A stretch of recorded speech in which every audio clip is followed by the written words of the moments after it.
Hey there, everybody. Welcome into the Film Buffa podcast. Spider-Man, brand new day, opened up in theaters last weekend, starring the very, very talented Tom Holland and John Bernthal and Zendaya, and a cast of characters that fits all their roles just about perfectly.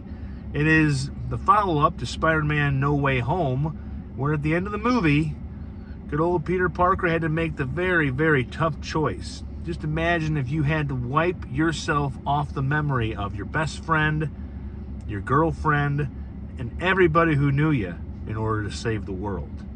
Not a small matter for even a superhero, but yet still a young man in Peter Parker.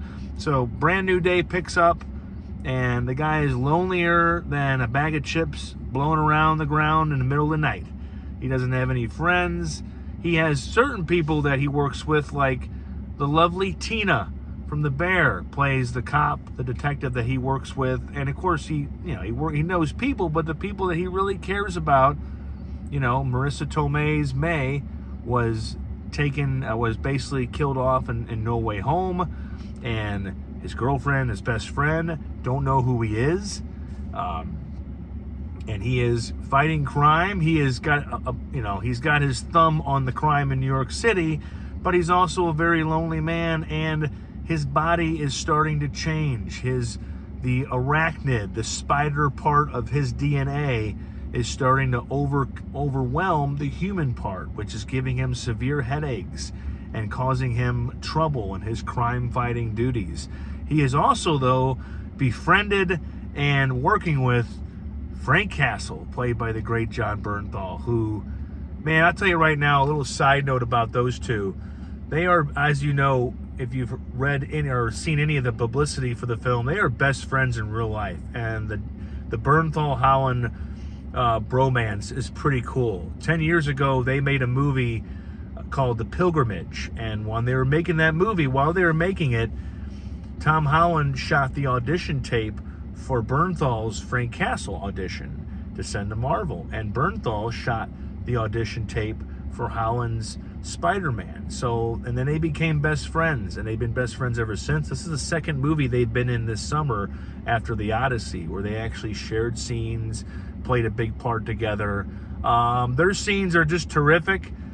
The director, Destin Daniel Cretton, who has done some other big movies and does a good job with Brand New Day, he has said that a lot of their scenes were not even scripted, where they're just bickering, because they are like the odd couple. Just imagine Walter Matthau and Jack Lemmon as younger, more physically fit crime fighters having to work together who happen to be unlikely friends, and you have Peter Parker and Frank Castle. And I think the best part of the movie, and I'm biased because I'm a monster Bernthal fan, are their scenes together. Because you have a guy in Castle who is suppressing the rage of losing his wife and daughter and fighting every bad guy with violent, deadly rage. And then you have Peter Parker, who has lost people. He's now lost the two people that were closest to him, and his uncle and his aunt, and now he's lost, in a way, his best friend and his girlfriend. And so they're both kind of just thrown together, and a lot of their scenes in the movie were improvised. The actors just improvised a lot of that bickering. I could have had another hour and a half of just those two. And if Marvel is smart, they will make the next Spider-Man movie essentially the Frank Castle and Peter Parker bickering adventure. But that's a big part of the movie, but there is a new foe, there is a new enemy, and I want to kind of keep that under wraps because I think it works well. The actress who plays that villainous role is something that TV fans will kind of recognize. She's not a big movie star yet, but you will know her face and in the credits her name when you see it. Let's just say that this villain can jump into the subconscious, can jump into the mind of anybody and kind of take them over.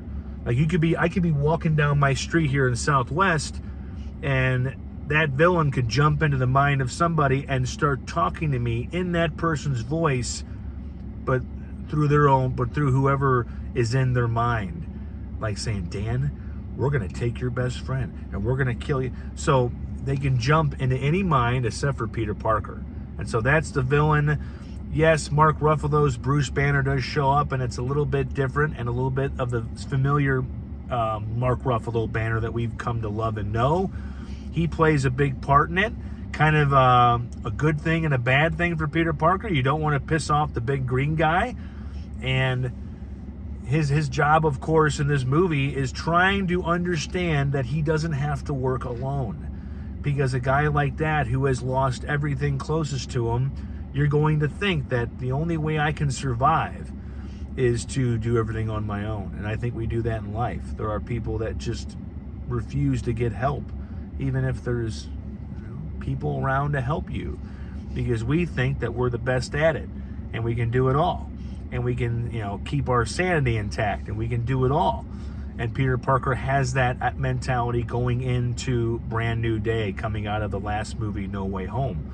And so he has to figure out how to defeat this villain and how to stop them from hurting the people that they love. I mean, just imagine, he has to go interact with Zendaya's MJ, and what if the villain is in her subconscious and makes him think for a minute that she remembers him, but maybe she doesn't. And that's what he's up against. It's physical, it's mental, and it's a very challenging thing. And it's a good thing he has the disgruntled and eternally crabby Frank Castle to help him. But the movie is just a blast. I loved it. It was, for me, arguably just as good, if not better, than Spider-Man Homecoming, which has been my previously favorite Spider-Man movie. Really, mostly because of Holland, of course, but also because of Michael Keaton's take on Vulture. I'm a big Keaton fan, and he played that thing so well. A great villain, as we know, with movies like The Dark Knight, where you can you love everybody else, but you take that villain out of it, and it loses a lot of it. So he has to kind of, he has to find a way to overcome it. And the movie, at 2 hours and 25 minutes, Brand New Day, it flies by. It's a breeze.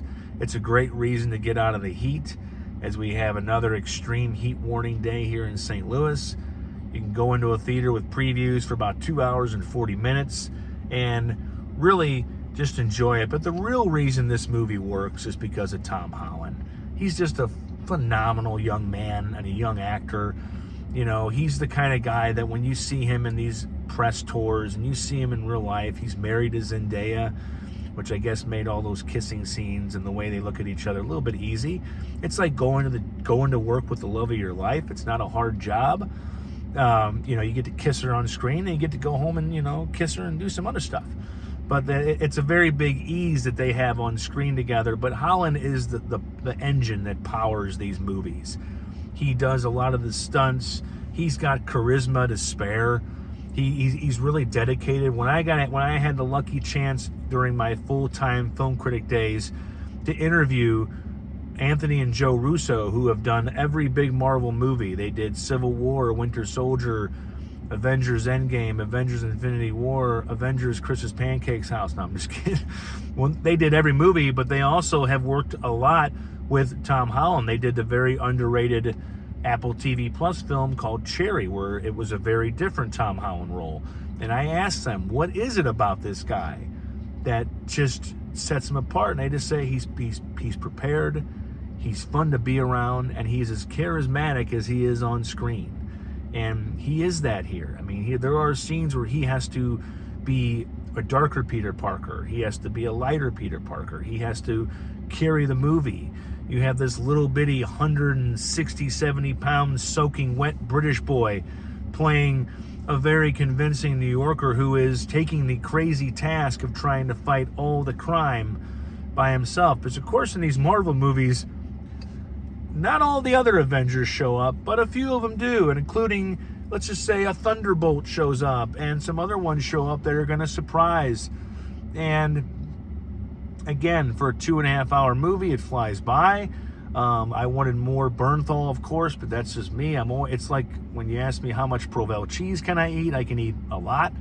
I can handle a lot more Bernthal, but he has a good role here. It's not like he's just thrown in there. It digs into what he's dealing with too, And Bernthal, he can do so much just by going, it's like the grunting sigh of a middle-aged guy who is as alone as Peter Parker, but is slowly figuring out, just like his buddy, that maybe he doesn't have to fight all these bad guys by himself.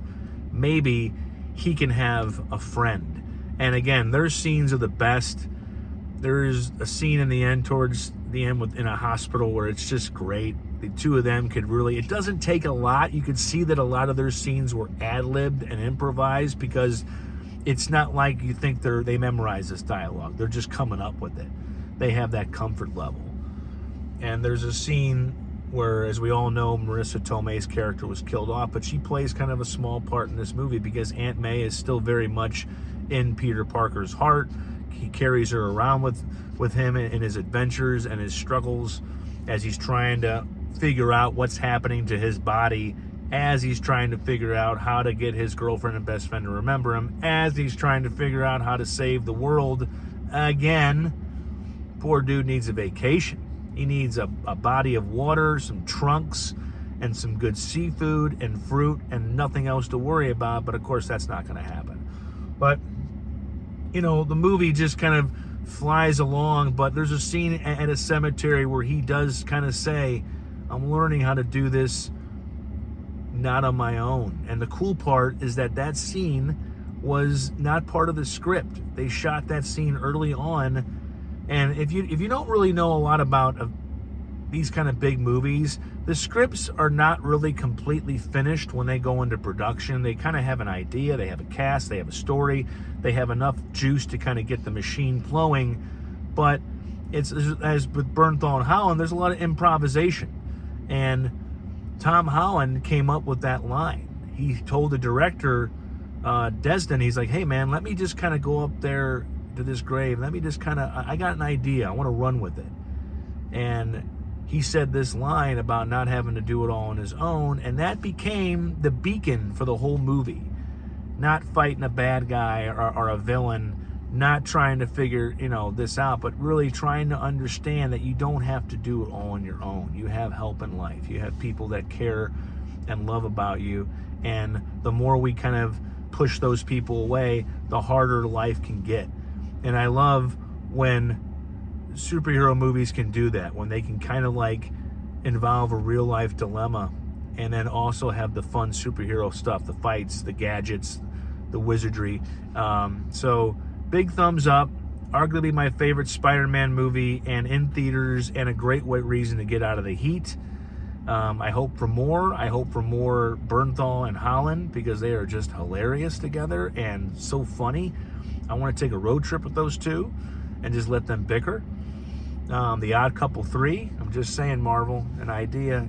It print money with those two. But yes, Spider-Man Brand New Day, one of the best Marvel movies in a while, and that's because they put Mr. Tom Holland at the forefront and surround him with a great cast. So I am going to go inside and get in front of some more air conditioning, because it is hot. If I had to fight crime out in this stuff, I would need a sweat suppressor. I would need some kind of Tony Stark, Peter Parker made gadget that I can put on my neck and goes, no, you will not sweat. And that'd be awesome. But since we're in real life, we have to just deal with it with towels. So thanks for watching.